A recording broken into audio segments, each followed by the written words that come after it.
one man saying that is fine. If that's your opinion and you're not in it, that's fine. But there is an entire market of millions and millions of people that agree that it is a store of value. So, you can think one thing, but there's also a market, and markets tend to become efficient over time.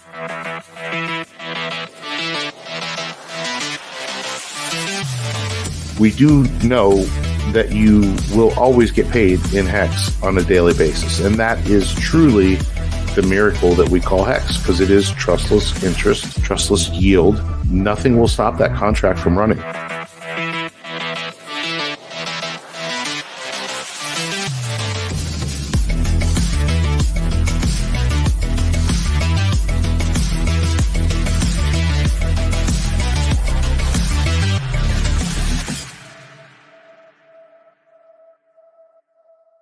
What's going on, guys? Welcome into the Creed of Crypto podcast. And there is the new intro. Hope everybody dug it. I think my voice is a little bit too loud in that thing. It kind of blasted my ears out. But what's going on? It is Boi Crypto. I have here with me, as always, my co-host Crypto Ewok. And if you're live on stream, another face that is new to the channel, but certainly not new to crypto and Hex. We got Crypto Coffee in the house. Coffee, how you doing, man? What's up, guys? Good to be here. And Boi Crypto, I feel like you should be changing your name if you've been in Hex for a couple of years now, right? Right. With the way things are going in the market right now, yeah, I would say so. We got Hex pretty much battling for that 8-cent mark. It's been a crazy last few days. And we're going to get into all of it tonight. We're going to talk PulseChain Launch game theory. That'll probably take up most of the conversation, I would imagine. But let's check in with the folks I got here. Ewok, how you feeling tonight? As Coffee mentioned, we do have Hex. Man, you said it before we went on air about quad sevens or something. 777. 777. Feeling lucky. You know, we're doing the 5-5-5-5s, but now we're getting a whole bunch of sevens. Yeah, things are looking good. Things are looking good. Yeah, things are looking very good. It's weird. Like the higher the price goes, the more I just doom scroll through Twitter because it's actually fun again. It's not like I'm just sitting there just enjoying the pump like all you guys, and oh my god, it's glorious. I mean, we might even tap 10 cents, maybe even higher. It all depends on PulseChain testnet and, what's the Fed going to do. But I think we've got a couple of weeks of just blue skies. I think so, too. I think you're 100% right. And I mean, we'll get into this, but I mean, all it really takes is even also just looking at the chart. I mean, not only do we have a lot of bullish things obviously going on with Hex, Richard mentioning the progress with Pulse and that V3 public testnet is probably just right around the corner. But, there's just a lot of air between 7 cents up to about 12 cents for Hex as well. I was just telling Ewok off the air, like when we were in that 6.5 cent zone, even though we weren't even there that long, I could just like feel it coming and just knowing how quickly it could fly after 7. So you're like, who's selling at this point, right? It's like we've gotten such a we're domain specific experts on this one particular cryptocurrency. Not a lot of people have that luxury. So we've kind of analyzed every single whale that could possibly ever, be dumping. And we've got eyeballs on them all the time. We're, cheering when they're selling the bottom. Everybody loves to throw the whales under the bus when they sell. But hey, people take profits whenever they take profits. But it's like, all the sellers that we're going to sell, I think they're all out. And so when we were bouncing around 6 cents, it's like, who's really selling at that point? Not a lot of people. I mean, everyone's kind of probably of the same mind where there's not a whole lot of resistance, whether or not you want to go from a technical standpoint or just a fundamental. Not a whole lot of resistance from 6 to 10 cents, especially. I mean, even liquidity conditions are, everything is kind of lining up perfectly, and I love it. Stars are lining, that's for sure. The stars are definitely aligning, yeah. And I guess we should start off really just with what Richard did say the other day, and we'll get into a couple other things we want to too. But since it is kind of top of mind, he sent out that thread the other day, basically saying where we're at with PulseChain. Ewok, I don't know if you happen to have that pulled up, or if you can pull it up here or anything. But I can. Basically, it sounds like V3 public is right around the corner. So, Coffee, what did you kind of make about that tweet, where we think we are maybe with Pulse, mainnet? And I was talking to Ewok off air. Do you think we definitely are going to get a public V3. It's not just like a private one. Like we will get a V3 before actual. I think it would be responsible to do a public V3. I mean, there's a lot of developers out there, a lot of people building stuff that need to redeploy their contracts and see if it's all working still. And it's probably going to be fine. And, it's the same code and everything, or same Solidity contracts. There's no need to really change much, but who knows? I'm not a developer, but there might need to be some integer changes to accommodate, the extra zeros from ETH 2.0 rather than BSC or little things like that. So, I mean, I feel like it'd be irresponsible not to do a public testnet V3. Right. And, also it's been how long since, V2's been out? I mean, I don't even remember when that was. It's been like a year at least. That's too long, but yeah. And I saw it. I forget who said it the other day, but on Twitter, somebody said something like, everybody's waiting for V3, but you guys aren't even going to touch it. You're just really waiting for Pulse to come out. And I think that's probably true for, I don't know, maybe the majority of people, that it's like, will they even really get in and mess around? Or is it just kind of a price catalyst thing? But talk about that, Coffee, because we're going to get into, Pulse launch and how important and how hectic that's going to be. Yeah. But Ewok, you too. I mean, both you guys, like, what do you think is going to be the importance in having that familiarity with just playing around in the test net?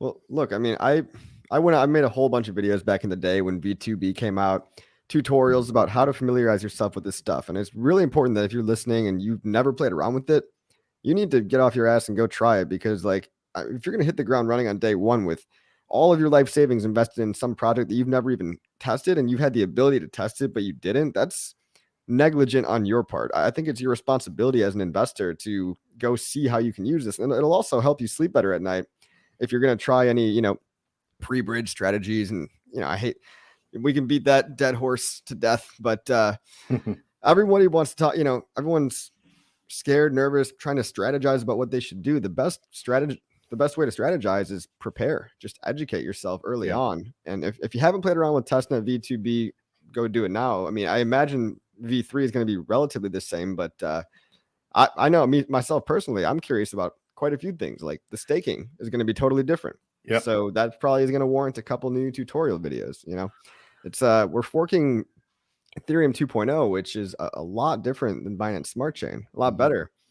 So another opportunity to basically, test things all over again. And it's really up to you. It's the user's individual responsibility to prepare themselves. Nobody can really handhold you or guide you. All I can do is make a video, but it's one thing to watch it on a screen, and it's another thing to actually go click around and realize that this is actually a real thing that's materializing. Right. Understand what gas costs are, understand what the block speeds are that you can kind of expect.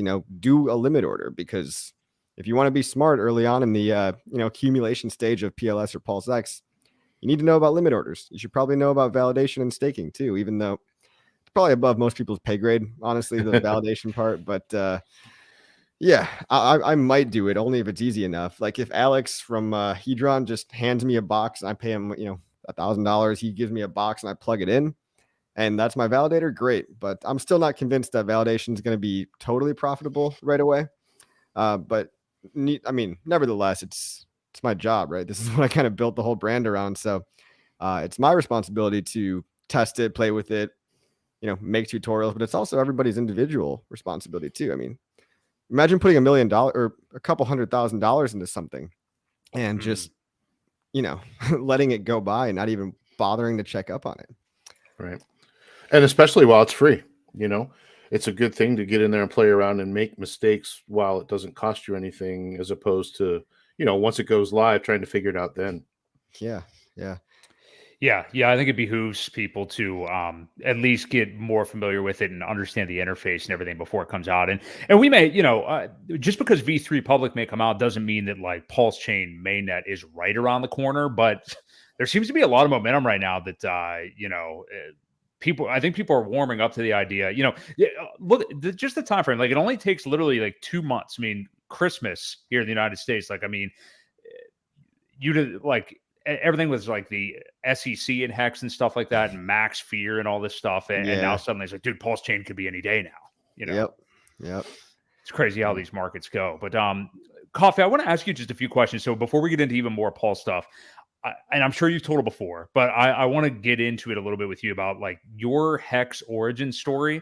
how you kind of got to the point of getting primarily involved in Hex, what crypto you were in before that, and what kind of, I guess, life decisions and stuff led you to Richard Hart and the Hex ecosystem. Yeah, well, I've talked about it before, but basically, you know, I have a background in finance and tech, engineering degree, and was mostly in white collar America for you know, a number of years, maybe 8 or 9 years before ultimately dedicating my full life to crypto. But during those 9 to 5 rat race years for me, I was always working on some kind of side hustle. You know, I always, from the day that I started, I saw the writing on the wall. I knew that I never wanted to be that guy with the suit and the Rolex at the, you know, the CEO position, because, you know, you could have all the money and the power in the world, but it's like, at what cost, right? So I've always valued freedom, personal self-sovereignty, financial freedom. To me, getting rich and getting free, it goes hand in hand. And then when Richard Hart came onto the scene and started literally saying that, it really resonated with me, as I'm sure it does for you guys and everybody watching. You wouldn't be here if you didn't want financial freedom. That's what it's all about. You know, it's not all Rolexes and Lambos too. It's whatever that means to you on an individual scale. So yeah, Richard really resonated with me when he came on to the scene around 2017. Just followed him ever since, and realized that among many other failed side hustles, I kind of decided to put all my eggs in one basket and just go really deep into this Hex thing. And that was right as a previous thing of mine called Crypto Coffee. It was an e-commerce store where I sold coffee in exchange for crypto. You know, that's where the name came from. I decided, why even bother changing the name? I'll just kind of pivot into this Hex thing now, because quite frankly, I needed to defend my bags. You know, back at the time, everybody was just talking shit, and I really didn't like it. And there was nobody else that really had any compelling, coherent argument for Hex, even though I knew that a lot of people were very supportive of it. At the time, it was literally just me. I really think I was like the second one. I mean, Serena Alonzi, shout out Serena. She made the very first Hex YouTube video. That's a little history lesson for you, but you know, she's not making too much content these days. I mean, it does take a lot of balls though to get out there in the early days, a lot of courage. So props to her. And you know, after I started making videos, you can go back into my earliest YouTube videos. They're pretty bad, right? Everybody's gonna suck at first. That's just a fact. And you know, we just kind of suck slightly less over time. So you got to start somewhere. But after I started talking about it publicly, and it wasn't just Richard, and it kind of became a more real thing, and it materialized into this whole movement. You know, we had RG3 hexologists, dollar cost crypto, like maybe a week or two after me, just coming on board as well. And everybody was kind of forming their own narrative, forming their own channel and their own way to talk about what this Hex thing really is. And it really just it carried me away. I mean, it took over my entire life, and it really succeeded beyond my wildest imagination, and it's only just getting started. So it's you say it took over your life. Is that in a good way? I'm assuming. You know, good, bad, ugly. It's a whirlwind of emotions, and you guys know how this crypto game is. It's but it's not just a pure constant orgasm, you know. And it'd be weird if it was, right? Like if everything was just great all the time, you wouldn't appreciate the moments like, you know, today, like this giant green candle that you're seeing on the charts. Like, we earned that after a long, brutal bear market. So, you know, you reap the rewards after going through all the pain, and it's not easy. People act like it's easy to get rich in crypto, or, oh, you just got lucky, but they never see the patience and the delayed gratification and the mental struggle that comes with, you know, having to put conviction in something, and dollar cost averaging, and working away at your 9 to 5 and funneling paychecks into what you think is going to eventually change your life. And then it happens, and it's a beautiful thing. And you just end up wanting to share that with everybody else. So like you guys, you know, I'm stuck here for 15 years, so I might as well keep pumping my bags, keep spreading the good word to as many people as possible, because, you know, if it can work for people like us, I don't consider myself like an exceptionally different person than a lot of other people, except that, you know, you have to have some level of open-mindedness and some level of intelligence, obviously, but then you just have to take the risk. And it's just a matter of people that are going to be fearful and they're not going to act because they're afraid, or people that are just going to take that leap of faith and have that conviction and stand behind it. And, you know, nature often rewards courage. That's a thing in the animal kingdom. And I think it's a thing in what we're doing here too, because it's really, really weird. There's nobody else like Hex. There's no other community doing this. Not at all. No, and that Go ahead. Yeah, Ewok. well, that was just a comment I was going to say. And then once you get into this community, see what type of people there are and how intelligent they are, and how, it's just fun to meet up with people and hang out with them. They're, down to earth, just real people, just like we are. And, it's amazing to see the like-mindedness and how much we all have in common. It's pretty cool. I want to touch on something you said, Coffee, that really resonated with me is like, you look around the office and stuff like that, and you realize that like the whole thing is a trap. It's almost like the movie Fight Club or something like that. Like you just realize the path that we were told to go on, just where is it actually leading you anyway? And I don't know if this is how you feel, but like when I talk to like my father, for instance, or like maybe people like that are outside of crypto, don't totally understand it. They're like, Jesus, man, you have balls for making that move. Like you said, it's like, okay, I guess you can look at it that way. But to me, it's like, what other choice is there? Like, because I don't think that the kind of life that we all have or are trying to attain wouldn't really be possible in like many other realms of finance. So to me, it's like, I won't be happy with anything else. So you can call it balls or whatever you want, but it's also just like, I have no other choice. This is what I'm going to do, Exactly. That's kind of how I looked at it too. The other option did not exist, right? Like get old, get your 401k, retire, like that was just not even an option. I knew that if it wasn't going to be this crypto thing, I mean, I was just going to move on to trying other businesses, and I was just going to go from business to business until I found something that stuck. But this is the perfect alignment of like, I think all of my past experience, finance, tech, engineering, and then all of my fundamental core beliefs about self-sovereignty, sticking it to the man. There's always that element, that cypherpunk element, which is just a very attractive story, especially to a lot of, I mean, it's not only just men in society, but everybody that's been kind of cheated by the system, by the Federal Reserve, a bunch of dudes you didn't even elect, inflating your purchasing power away from you. Whereas, you're working harder than ever just to stay afloat. And the American dream, so to speak, kind of falls slowly out of reach. So this is the way out. I've always looked at crypto as the way out ever since I recognized Bitcoin back in 2015. Now I did it wrong. I tried trading and doing all this dumb shit, and I lost tons of money. Like it's embarrassing to look back at the amount of Bitcoin I probably lost in the tens of actual Bitcoin, which at the time was, a couple $1,000. But today, oof, don't even want to think about it. Yeah. If I could have just funneled all that into Hex, but no, I ended up okay. It's a game of attrition. And even if you survive in this industry for long enough and you don't quit, just by being here, you can mess up a lot. And I'm trying to teach people how to save themselves from making the same mistakes I did, but you could even do exactly what I did. And if you're here for 9 years, like you're just going to do very well, I think, because it's a tricky game. Not a lot of people have the fortitude for it or the diamond hands, but it all comes back to conviction and going back to the reasons that you're here in the first place. Yeah, Ewok. I think you can probably talk in the early days before Hex came around and stuff, like what your strategies were with the Bitcoin trading and stuff like that. I know you were a little bit down that direction too. Yeah, I took a big L on the whole BitConnect fiasco, like most people did, and then during the bear market, following that, I figured, well, let me get a trading bot, because I'm not smart enough to do it. Let me program this thing to do it, while not realizing that the person programming it is how it actually you get your returns. So you almost have to be smarter than what you're working with. And I did increase a lot of positions, but the price of everything went down. So, I didn't come out that much further ahead than, if I had just done nothing and just bought some. But yeah, I mean, it all works out. Like you said, if you stick at it long enough and are determined enough, it usually you'll come out on the good side with something that you find. And luckily we found Richard and we found Hex. For sure. Yeah. I want to ask you, Coffee, because like talking about your YouTube channel, like one of the great things that I think that you do that, I'm not throwing shade on anybody, I just think you do it the best that I have seen, is you seem to have an understanding that like there's always new people coming to Hex. There's always new people, of course, coming to crypto. And like, I like that you really put a lot of focus on education, which you kind of mentioned there.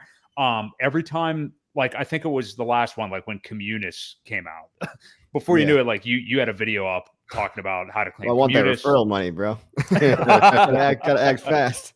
Exactly. Yeah. But, I think you also obviously care about people learning this stuff, and you always have that stuff out there right away. Yeah.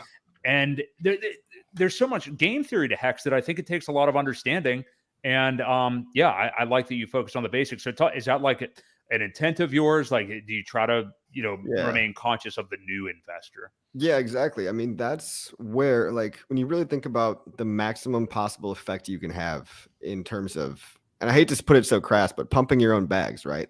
It's new people coming in. It's a function of network effects, adoption, Metcalfes Law. It's literally, you are the network and you have to get other nodes to participate in this network. Otherwise, it's not worth anything at all. It's only as valuable as the people that believe that it has value. So one day, we might not have to ever sell our Hex. If we're living in Hexaco and enough people agree that we can just accept this for payment, sounds crazy, but if we can onboard enough of the world, like we can really change a lot of people's lives when it becomes a unit of account. Now that might be decades away, but where do you start with all that? Is you have to bring it back to the basics and back to the initial value propositions that I think a lot of people lose sight of. People get very wrapped up in whatever's sticky for them. It could be technical analysis or talking about T-shares, talking about code and all this stuff. But to 99% of the population, they don't care. They just want to know, why should I buy this? Like, why is it going to go up and what does it do? And you have to kind of boil that down in a simplified terms for people that might not have the same background as you or I. So yeah, we get caught up in, I call it the circle jerk of just everybody talking for 2 hours about T-shares, and there'll be like a panel of 15 guys just and that's great. It's like I understand that that's fun and there's a time and a place for that, and that's like community building, that's hanging out, that's making bonds between each other stronger, which is great. But sometimes we can forget about the new guy who's coming into this, and if he's watching this 2-hour live stream of 10 dudes talking about some crazy complex game theory, like it's like Greek to them, right? It's like a totally different language. So that's why I have hexpassiveincome.com, shameless plug, for people that are brand new to crypto, because that's where I feel like I can have the most impact for everybody. It all starts at the new user, because I mean, let's be honest, like once you're in crypto to a certain degree, and you're not necessarily always putting that much more money into crypto. It's asymptotic over time. So we want the people that are still making that transition that have one leg in the traditional financial system. We want to get them over to this parallel game that we're building, which is crypto in general, but more importantly, the ones that we like, stuff like Hex, PulseChain, all that. And you're just going to get more bang for your buck, more effect, I guess, in the long term, just by getting new people in. So, well, that and it's duplicatable. That's the beauty of it, is it's duplicatable. You can, send people to that website and hit a much broader audience than all of the hours sometimes that it takes to do one-on-one. You can that too. I've always been a big fan of pre-recorded videos, evergreen content. How to stake Hex, how to buy Hex. If everybody just made a how to buy Hex video, then I mean, it doesn't take that long, right? But you might be thinking to yourself, oh well, someone else already did it, so I don't need to do it. Well, you might show other people, or other people might stumble across your channels that didn't stumble across my channel. I mean, it's not like I have to be the only, and I'm not like trying to tell anybody what to do with their time, but if you want to make something that stands the test of time, that's a long-term I guess store of value, right? Is you store your ideas in YouTube videos, and it's evergreen content that just sits there, or write an article, or put an advertisement out. At the end of the day, that's what people are going to come back to, is keywords that are commonly searched for, which it gets frustrating. Like for me too, it gets really frustrating, like having to explain how to buy Hex over and over and over again, or like, when's the PulseChain launch day? When's the launch day? It's like, nobody knows. Please stop asking. Or are my stakes going to be copied too? It's like, it sounds like a dumb question because you're so tired of hearing it, but you got to realize, like, you have to have some empathy for the new guy that literally just got here, and not his fault that he doesn't know the answer to all these things. Just because we've been here for 3 years, we forget. We're basically experts in this field, so not everybody is yet. So yeah, being empathetic to the new user experience is easily forgotten. I think it definitely is, and I can even say too, because I wasn't into Hex as early as either of you guys, and I remember Ewok like showing me when he was talking about Hex early on, and before I was as familiar with like Uniswap, and I mean I don't even know how it was so complicated in my head, but I remember thinking like I didn't understand how to do these like multiple steps through DeFi, and it just seemed strange to me and stuff like that. So I mean, I could say like I remember that. I remember feeling like I don't even understand. Why can't you just go on to like an exchange and buy it? I know how to do that. I know how to do that with Yeah. Ethereum or Bitcoin at the time. But what I didn't understand then is why that's really a beautiful thing right now. I mean, the fact that we do have a DEX like Uniswap to do all that and not having to go through the KYC processes and buy everything on an exchange. Which does kind of leave me coffee. Like we've talked about this a lot on recent episodes about the network effect of Hex and the fact that we have a lot of these like big time influencers. Like we kind of have public knowledge about some of them definitely sacrificing for PulseChain. Some of them are getting more comfortable talking about it and stuff. What are some of the like other benefits to Hex you think that will bring? I mean, Ewok said it a couple weeks ago. Hex getting through another market cycle here, it's already earning some credibility right now in real time with how it's pumping. But getting through a whole other market cycle and blowing everything out of the water here over the next few years, what's that going to do? I mean, are we going to be seeing the BitBoys of the world? I know he already has, but some of these gigantic channels, maybe even like a guy from Coin Bureau, like somebody like him talking about Hex, it would just be like crazy. I mean, do you think that happens? Do you think Hex gets on these major exchanges? Like, what do you think happens as a result of that? To some degree, it doesn't matter. Like you're in before that, and so it's important to get in before it goes viral. And yeah, we know there's Ionon Tech, BitBoy. I mean, there's other guys that people are tracking and verifiably have sacrificed, right? So the floodgates are going to come down. There still is this stigma that makes Hex seem kind of controversial. And so a lot of influencers, right? It's funny, they don't want to risk their reputation on the best performing asset in all of crypto, but they'll destroy their reputation on everything else, literally showing you Celsius, FTX. It's absurd to me. And so, a lot of these people, I feel like eventually they're going to have to say, if you can't beat them, join them. Otherwise, they'll just keep being sad little broke boys. And that's okay. We don't really need all these. Think about a crypto influencer relative to even just a normal TikTok, 16-year-old girl doing makeup tutorials. Like we're nobodies out here. So, I mean, when you get like Paris Hilton talking about Hex, or when you get, some movie stars talking about it, that's real influencer, virality, adoption, whatever you want to call it. We're kind of, we assign importance to a lot of these so-called crypto experts or gurus, God forbid. It sounds gross to even say that for some of these clowns. Like the bar is so low in crypto and nobody's ever heard about it that, we just got to be careful that, not putting so much emphasis on, we all are the new influencers. We're the new carriers of this narrative. And it doesn't matter if people that have been around for a while want to get on board or not. It's unstoppable at the end of the day. Yeah. I mean, getting the top BitBoy kind of guys, it would help cascade Hex a little bit faster through, mainstream crypto, but, it's kind of also to our advantage that we're not in quote unquote mainstream crypto yet. Like there's just so much more. If we can pump this hard on no influencers talking about us, like nothing, nobody's saying a nice word other than the actual Hexican community. And now it's just finally starting to happen. We've came this far from 0.00001 cents to 7 cents. We did a 10,000x in the last bull market. And what do you think is going to happen when it actually does go mainstream? So it's just more opportunity. I look at it like a good thing. Yeah. What do you think about the exchanges, though? Does it matter to you? Like, it doesn't matter to me. That's a good question. I'm perfectly fine with Uniswap and all the other ones that we have. But me too.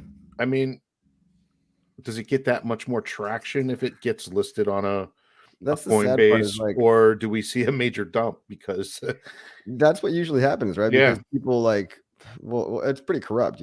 People prepay. They have these exorbitantly high listing fees, and once you basically bribe the gatekeeper to list your coin, it's just they permadump forever because they were given an allocation of the coin. And Hex refuses to do that, which is why it's not on that many mainstream exchanges. But it's also a good thing because it's only primarily traded on decentralized exchanges, which is the way crypto was supposed to be the whole time. So in effect, the gatekeeping is playing in our favor, and it's up to people like us and people watching, everyone in the Hex community. We need to educate people that centralized exchanges suck. They are not the way. They are not even real crypto, right? Buying your money on FTX was not even crypto at all. You bought a little number on a screen that might have said, BTC after it. You never owned any Bitcoin at all. They actually never even held Bitcoin in their reserves, and which is a whole other story. But Sam Bankman-Fried and Caroline are just playing around with your money, playing League of Legends, and taking on extremely high leverage bets with your money.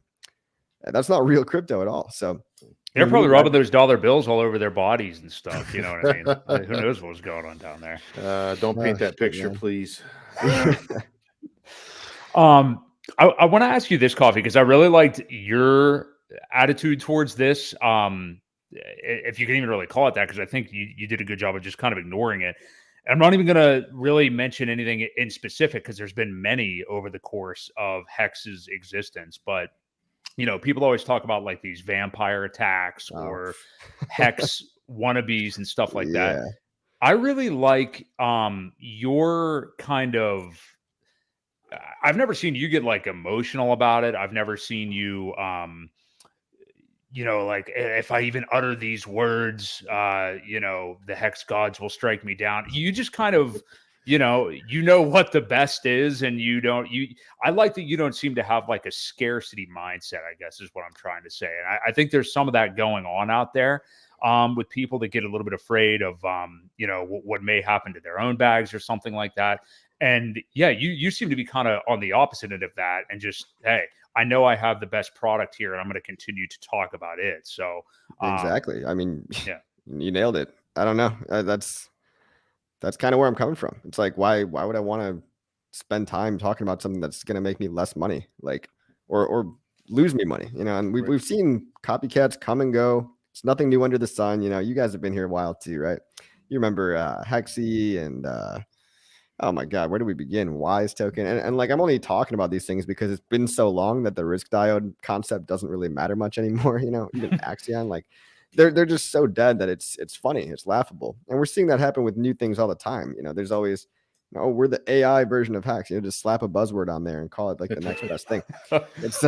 It's nothing new under the sun.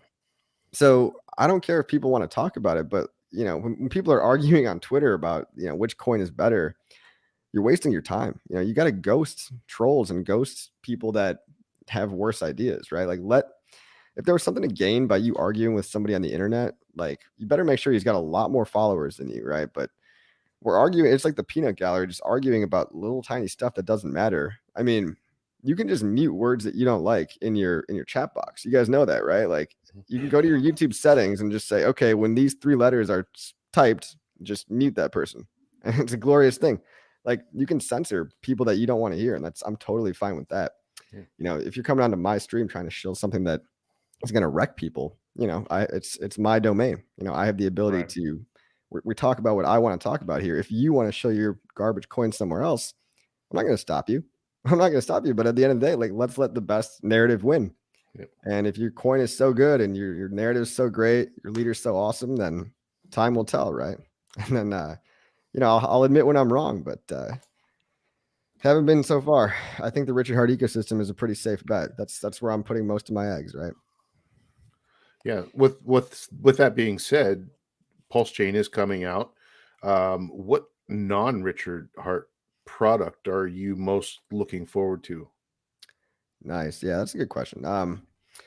So I mean, I sacrificed for other stuff. I did liquid loans, fiat, famous. Crap, what else?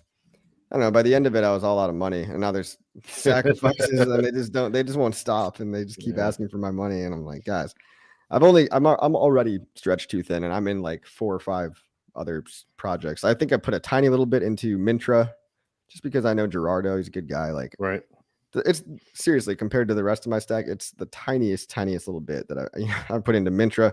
I think liquid loans ended up getting the majority of, and that's just had to do with the timing of when they had to sacrifice, near the peak, right? They were one of the first alternative, non-directly Richard Hart sacrifices, but they got to me early. They were, shout out to Jesse. I mean, he's good at what he does. He made sure to reach out early, explain the whole protocol, and sit me down and talk about, it's decentralized, no admin keys. It's a fork of a very successful protocol. So I think things like that are going to do very well. Things like liquid loans or whatever, some stuff at Power City seems okay. But again, I've only got so much money and time at the end of the day, and I want to pick what I think are going to be the winners. And I mean, obviously, I think the 3 winners are going to be PulseX, Hex, PulseChain, and the backup horses are kind of just side revenue, right? Ways for me to make passive income. I'm not even going to be taking out especially risky strategies with, liquid loans and all this stuff. I'm just going to be staking the platform token, staking the fiat token, whatever it might be, and just collecting, being the house and collecting revenue generated by the decentralized users of that protocol. So I'm not, into these protocols because I'm like really into margin trading or I'm really into leverage. Like I just look at them like alternative revenue streams, and they're kind of all just building blocks that build a fully fleshed out financial ecosystem. If you do want to replace all the products at a bank, right, you have to start with things like loans. And after we have store of value or CD and trading platform, you need to get some of these more fringe, more niche kind of financial products out there. But we've got a lot of smart people building a lot of smart stuff. And then we've got a lot of grifters and scammers and people that might just have the best of intentions. But we've already seen people with, they don't think that they're scamming anybody. They really have good intentions. But then it's like, oh, generic reflection token, rugged. Oh, the developers had a bug, even though it got audited, because I skimped on the audit. Like these people that where it's their first time building anything at all, you have to be very careful that if they don't have a track record or if they don't even have experience in, previous businesses or tech or anything like that, like, why should I be putting all my money in these people's hopes and dreams? Like I want them all to succeed, but I just know that statistically they're not going to. Yeah, and they don't even put their face out there too. That's another sometimes, yeah. That's another red flag that I've seen. Some of these guys, they won't come forward. It's one of the things. Now, what do you think about the OX Coast, the on-ramp that's coming out? Do you know anything about that? Oh, dude, that's probably the biggest product that I don't think a lot of people are talking about it. Yeah, I know. People have been quiet. Yeah. It's probably because they don't have like a coin, right? Or they do have a coin, but it's just pretty uneventful, right? You buy a little bit, put it like $100 into weight, you get cheaper fees. I didn't say that, but that's what I hear from around, word on the street. Yeah. But dude, they're going after it. The guys, 0x Coast, Stoic, the main dude, he has already gotten USA approval for a fiat on and off ramp. I saw that. It's legendary. I mean, it's modeling what True USD did, which is highly successful and highly how do you call it? Like it's playing by the rules from a regulatory standpoint as well. So it's a low regulatory risk. Right. Because I mean, basically they're just 1-for-1 stable coins backed by real dollars that you, the user, put into a bank.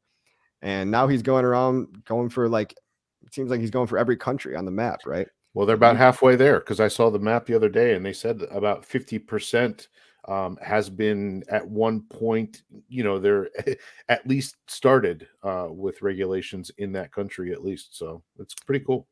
Yeah. I mean, shout out to Stoic and the whole team really, because it's one of the things that it needs to be done, but nobody wants to deal with all the compliance bullshit. But they're the guys to do it, right?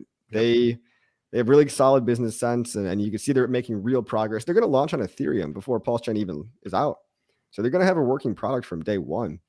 That's awesome. I don't know what more you could ask for. This is going to be, Ivan on Tech was asking, well, what stable coins are coming to PulseChain? It's like, we've already got at least 2, probably 3 or 4, but 2 reliable, one algorithmic and one kind of traditional. But we're taking the best of what works in the existing crypto ecosystem, and we're just kind of hijacking it, making it better, putting our own little spin on it. And that's PulseChain.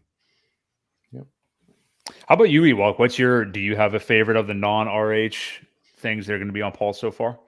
Well, I didn't sacrifice for any of them just because I was worried. I didn't want to risk my bag. I figured I would wait until they launched at least to see how far along they got, if at all, because I knew some of them may not even get off the ground. So I think the famous and fiat will be pretty cool. Yeah, I'm pretty intrigued by that. Yeah. That, and I've always spoke highly of the liquid loans guys. They always seemed pretty serious about it, and were very vocal. They showed their faces. They You know, I know Jesse went somewhere. Jesse went over to Power City, right? Yeah. Coffee.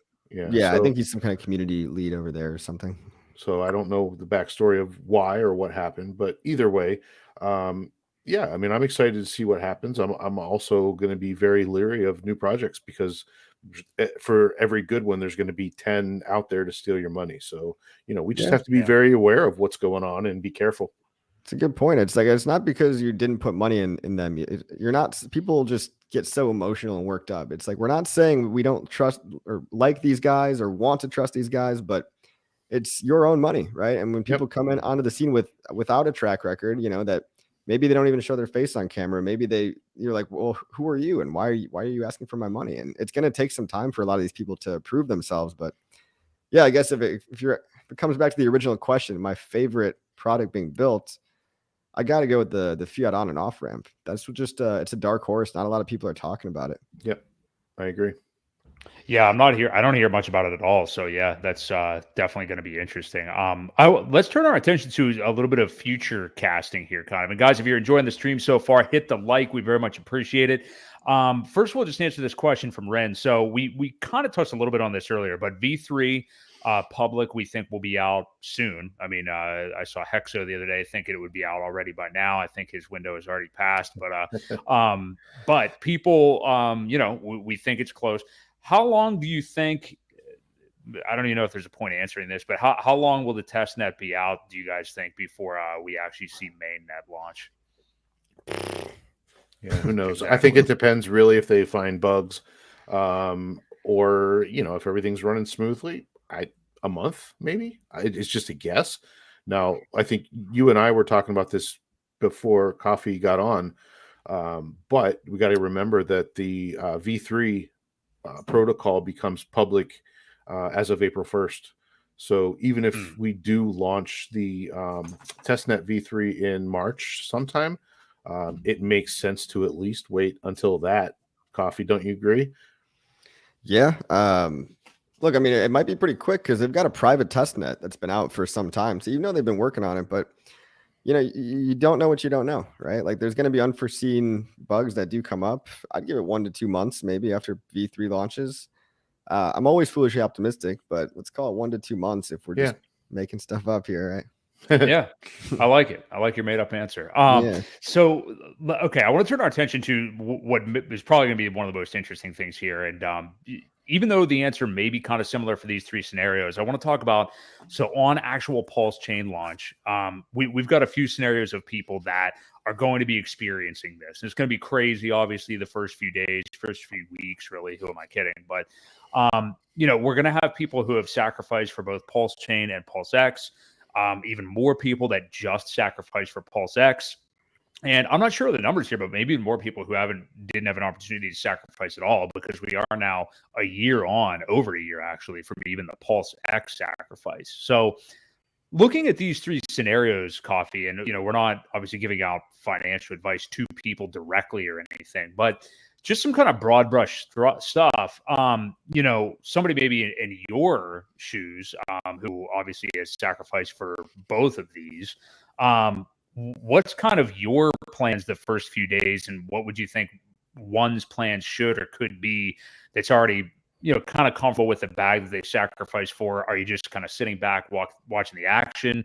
What do you think about launch day? That's it, man. I'm gonna get on I'm gonna get on a live stream. I know someone's gonna be hosting like a 24-hour live stream. It's not gonna be me, but I'll hop on. I'll get my popcorn. I'll I'll enjoy the scam wicks and watching everybody get rinsed out, just fighting over each other, just get the scraps. But no, I'm good. I've got my bags. My bags are packed, and I would tell a lot of people too, don't feel like you need to do much of anything.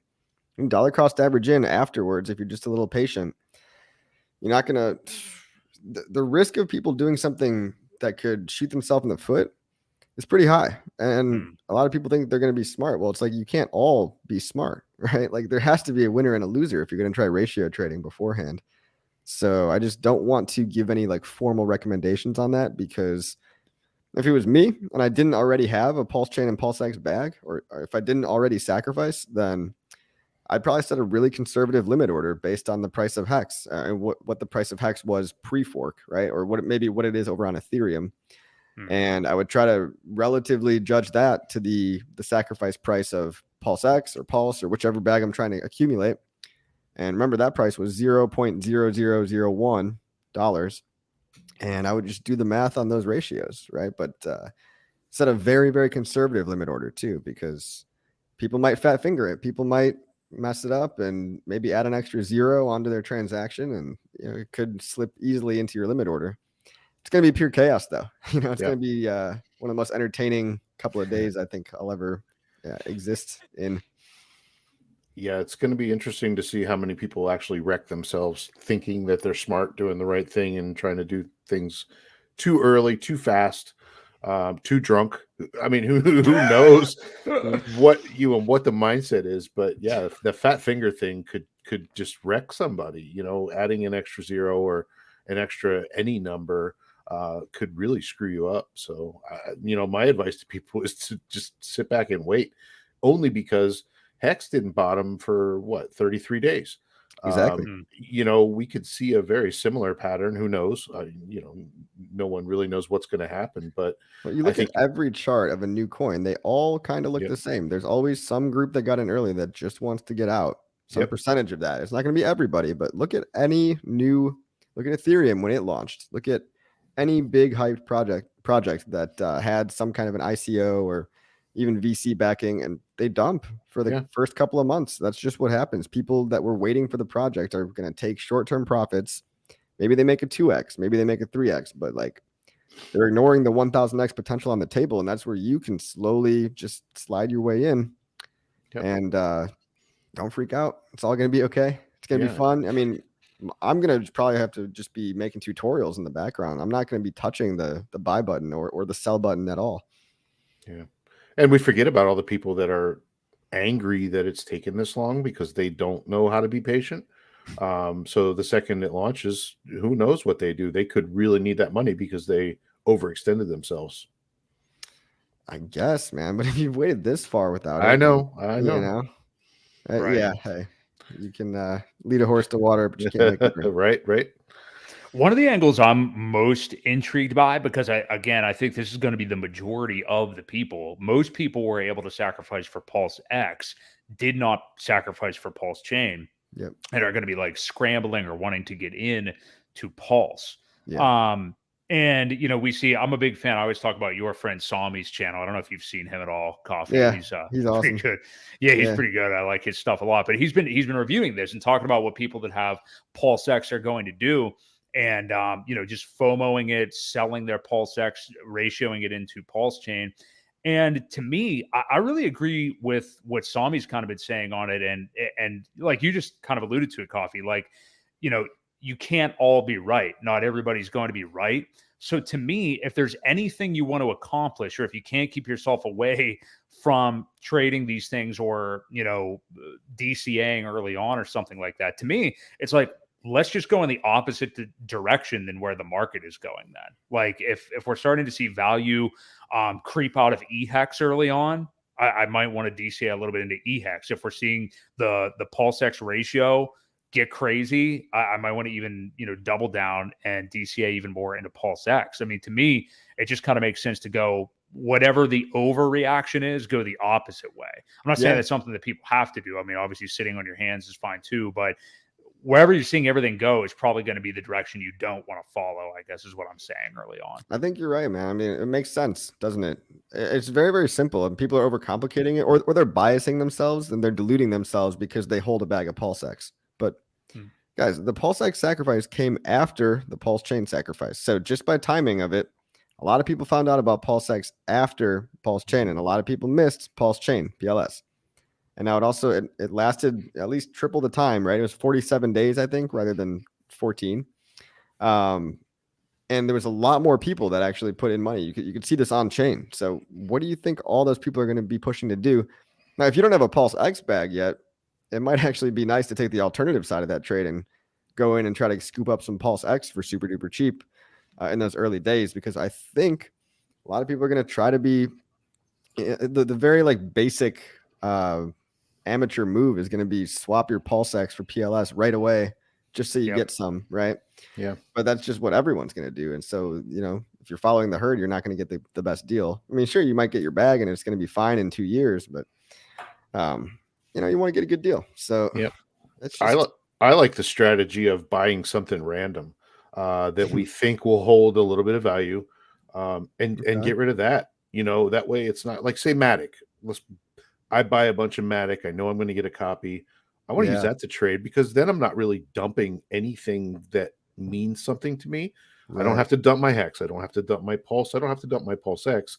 I have all of them. I'm fine. But for those that aren't, we want you to, we've talked about people buying Hex, help the price of Hex, get a copy of it, but then they got to dump it. I still think there's a play there to buy something else that you don't care about, that you think, has a decent community that will hold a little bit of value over there. There's going to be a ratio. So it shouldn't, like that. And those aren't going to be as volatile, I don't think. At least, if you really want to do it from the early days, I think that could be a good play as well.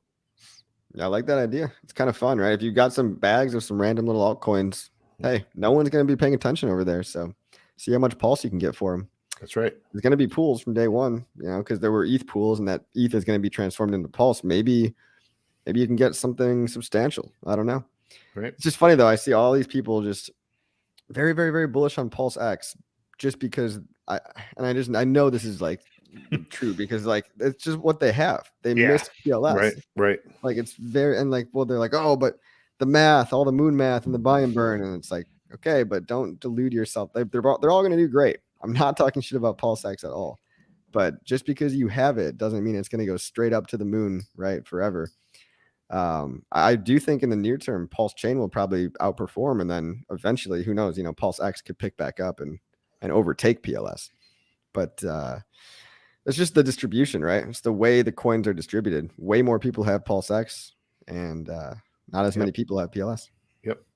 I think you're exactly right. Based on that fact alone, I mean, it only makes sense that PulseChain would actually perform better out of the gate, because people won't have it as much. Plus, I mean, let's not kid ourselves. Like, that really is the main attraction here. I mean, like, we knew about PulseChain before anything else. It was out before anything else. People are more aware of it, and it's the actual chain. So I think it's going to be what people are like more wanting to get into. Talking about like those other tokens just real quick, because I am curious about this. Like, you brought a Matic or whatever else, like some other token you can have to trade out over there.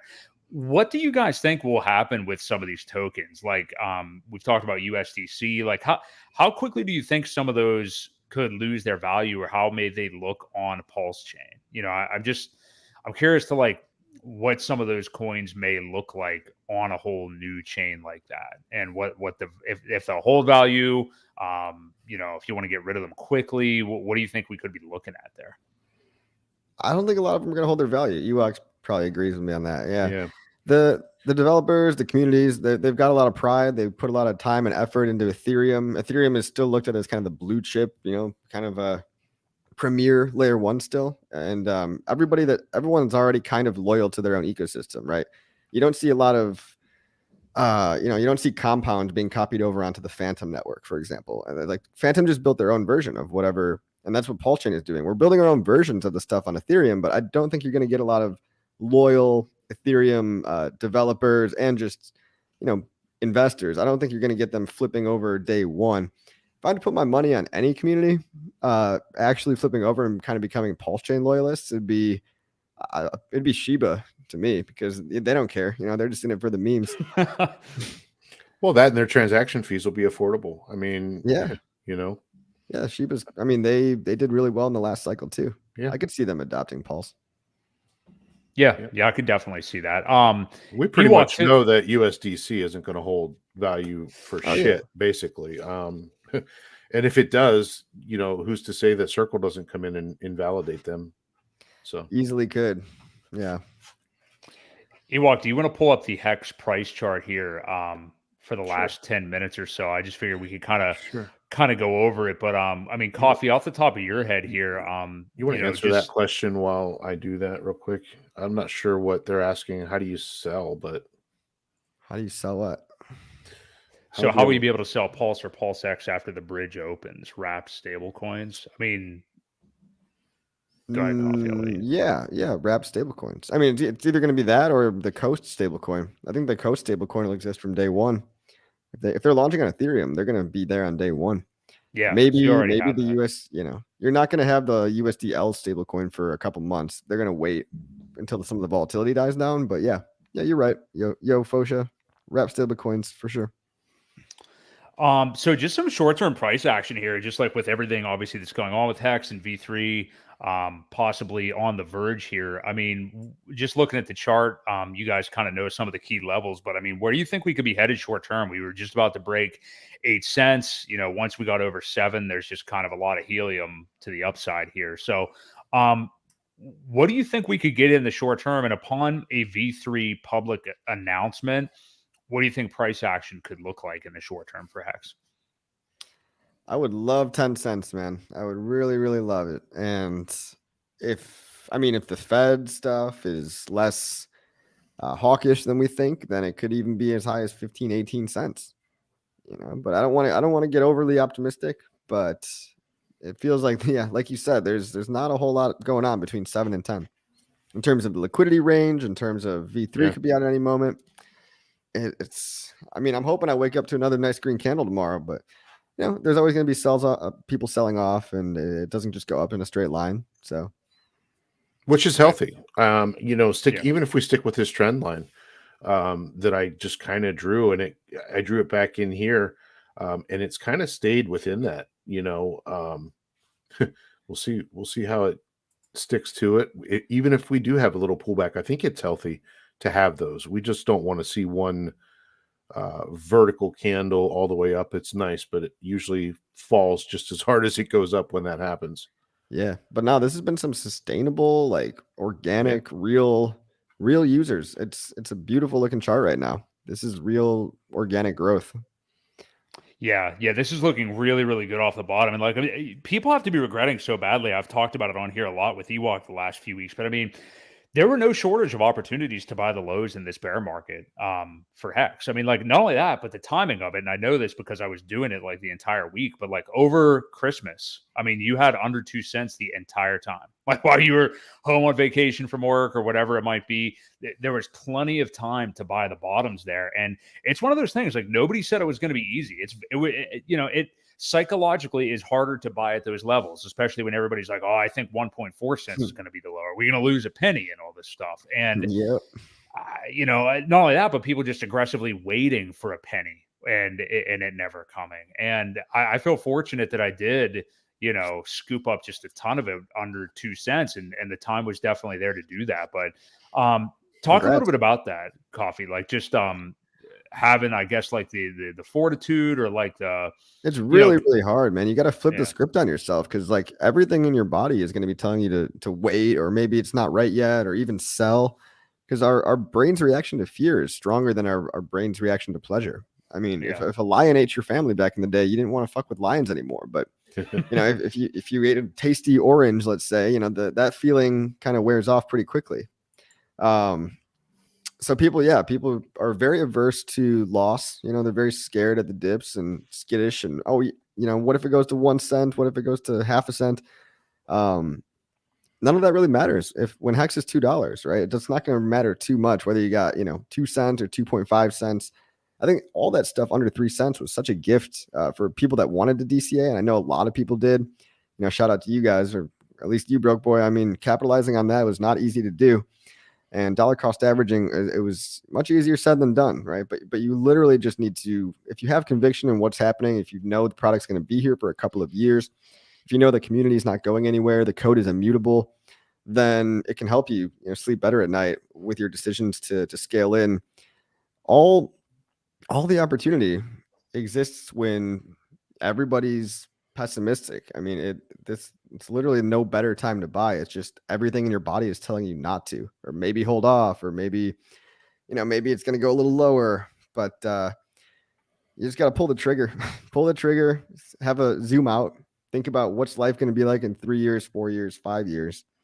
And are you going to care if you got 2.5 cents or 2.3 cents? It's not worth nickel and diming at this low level. We're on a 97% discount, or we were, maybe it was 95% off. and it just doesn't get much better than that. It won't I think matter that's at a the thing to dollar. remember. Yeah, Won't matter and at a dollar. I think it just takes like different times going through it too. Like having experienced it a few times, like, especially even if you made it through the 2022 bear market and just like, the initial collapse of like Terra Luna and then the FTX stuff in November, the world crashing around you. And it's like a signal, a slap in the face to say like, man, I should probably be buying today. Like this is like people are calling for the end of crypto here. I definitely need to be buying, Yeah. Yeah. I mean, when you've seen it before, it gets a little bit easier, right? You've seen all the telltale signs of people just doom and gloom and crypto's never coming back, but it's going to be here, guys. Like you can't turn the code off. The cat's out of the bag. You can't put it back in. Like it's people are going to try, and people get fudded out by things they don't understand. So all this legal BS with the SEC, not only in Hex in particular, but they're just going after everybody right now. It seems like we're trying to, where they have a case, and they don't really have a case in Hex because it's decentralized, whereas it's easy for a lot of these so-called cryptocurrencies to point to a centralized CEO or even a building full of people that are all getting paid, sometimes getting paid in the tokens, right? But basically, what I'm just saying is it's unstable regulatory environment, depending on your jurisdiction. That can be the scary part, but you just got to realize, go back to the basics. You can't turn it off. It's just code. It's just code on a blockchain, and no one can turn off a blockchain, right? They can't go to everybody's house that chooses to do a validator on Ethereum, right? They're not going to bang on everyone's door at the exact same time and say, hey, give up your validator, right? It's not feasible for anybody. Same logic that I used back at 8th grade when I saw that somebody got arrested for downloading a song on Napster or something like that. And I started to tremble a little bit. Not that I ever did that, but, right. Coffee, I know you got to run here soon. I just, and Ewok, if you want to ask anything else, I'll let you do it too. But I just want to ask you first, with, this new horizon, PulseChain coming, I mean, we got great vibes in the Hex community and everything. What's kind of your vision for like yourself, your channel, just life in general, I guess, over the next year or two? Because there's going to be a lot of excitement. I mean, going into this next bull cycle, I mean, like, I just feel so positive about everything right now with where crypto is, because 2022 was such shit, and 2023 is already infinitely better. We're seeing a lot of good much things. Worse. Yeah, exactly. So what's kind of your vision here? What are you personally going to be trying to do, and what are some of your goals? Just get the word out. I mean, it's how high we pump in this next bull market. It's going to be awesome. It already is fun. Like crypto is fun again. Like, I don't know if it's going to be up and to the right in a straight line, but we're back, as far as I'm concerned. We're not dead. We're not going anywhere. But the whatever price we top out at, it could be $2, it could be $20, but it's a function of how much effort we put into, again, educating other people and getting new people into the ecosystem. That's all that matters at the end of the day. Adoption, user experience, onboarding, making it easier. That's all that matters to me, right? So I'm just going to try to see how high we can go. But I do realize that it's not a free ride. It takes a little bit of everybody. You are the network, and that's really true.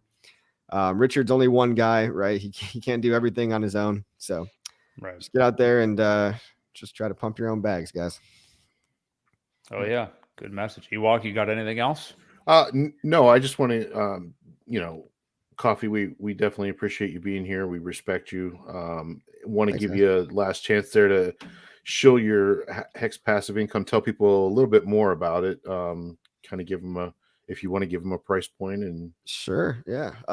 Well, if you're brand new to crypto, you know nothing about crypto. If what we've just said for the past hour makes no sense to you, or maybe you just have like a parent or a sister, brother, aunt, uncle that has been curious about getting into crypto, but you don't want to sit down with them for 8 hours straight, pointing and clicking with your hand over their hand on the mouse. Like, you don't want to just have all that time to sacrifice to that individual person.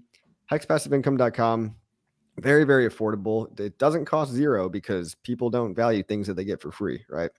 So if you're willing to, right now there's a 25% off coupon, but it's $150. It's about 8 hours of content, and you can gift it. You can buy it. You can just buy it and then share it with like 20 people. If that's what you want to do. I don't care if people use the same login, like whatever. I'm not going to be a Nazi about that, right? But there is a referral link too, right? Yeah, you can also be an affiliate if you want to make your own affiliate links. Link in my YouTube descriptions, but yeah, go to my channel. It's in the description of every video. And for every course that you sell on on your behalf, you get 40% of the revenue. So it's a pretty good deal. Awesome. 40% affiliate links. It's a good way to onboard people. It's a good way to explain to an absolute beginner, right? We go through security, terminology, just the history of crypto 101, the history of Bitcoin, Ethereum. Before we even talk about buying Hex, and then the staking ladder strategy ultimately is what it ends up in. But it's just a crash course. It's just like a 101 on all things Hex, crypto, blockchain. And it's not even that hard to do. It just, if you're not willing to invest a little bit of money in yourself, you probably aren't really ready to invest in the first place. So Right. There's a paywall behind it, just because, again, if you're not willing to invest in yourself, right, you might not even be a good fit yet. So, Right. Or you might not even have the extra money to be putting into crypto. It might not be responsible at this point in your life. But yeah, that's what it is. HexPassiveIncome.com. Help me, help you, help everybody. And it's going to be great. Oh yeah, awesome stuff. Yeah, absolutely. And I think that I totally resonate with that. Like you have to put up money to actually care about it. I mean, you hear that even with people that are traders on lower time frames and stuff like that. They talk about like, well, paper trade for a little while. Well, you're not really gonna care. Yeah. You know what I mean? Like, I know people that have dished out thousands of dollars for these crypto masterminds, and it's like, what do you really? I feel like I'm teaching you kind of all the same stuff in a shorter amount of time, boiled down. There's a lot of fluff in these courses too, and the higher ticket items, I understand why people do it. It's a psychological thing, right? Where if you charge like $2,000 for a course, people will perceive it as being very, very important that they do it. I just don't really feel like doing that. It's like $150 for this particular one. And obviously I'll be adding to it when PulseChain comes out. I'm going to be off the grid for a little bit, but I'll make, version 2 of everything with PulseChain included. So, keep an eye out for that. Anyone that's bought it in the past is going to get the updated version for free. But yeah, shameless little shill there. It's not like I even really need the money, you know what I mean? But I just really want to make sure that people are somewhat serious about this, right? Yeah, absolutely. And it's good. Like you said, skin in the game it matters. It really matters. People, spend a little bit of money, they're going to care a little bit more. Yep. Hell of an ROI, $250. HexPassiveIncome.com with Crypto Coffee. So that's going to wrap things up for us tonight. We will see everybody next Wednesday. We do this every single Wednesday night at 8 p.m. Eastern Standard Time right here. This has been Boi Crypto, Crypto Ewok, and of course, Crypto Coffee. We'll catch you guys again next week right here on the Creed of Crypto Podcast. Take it easy.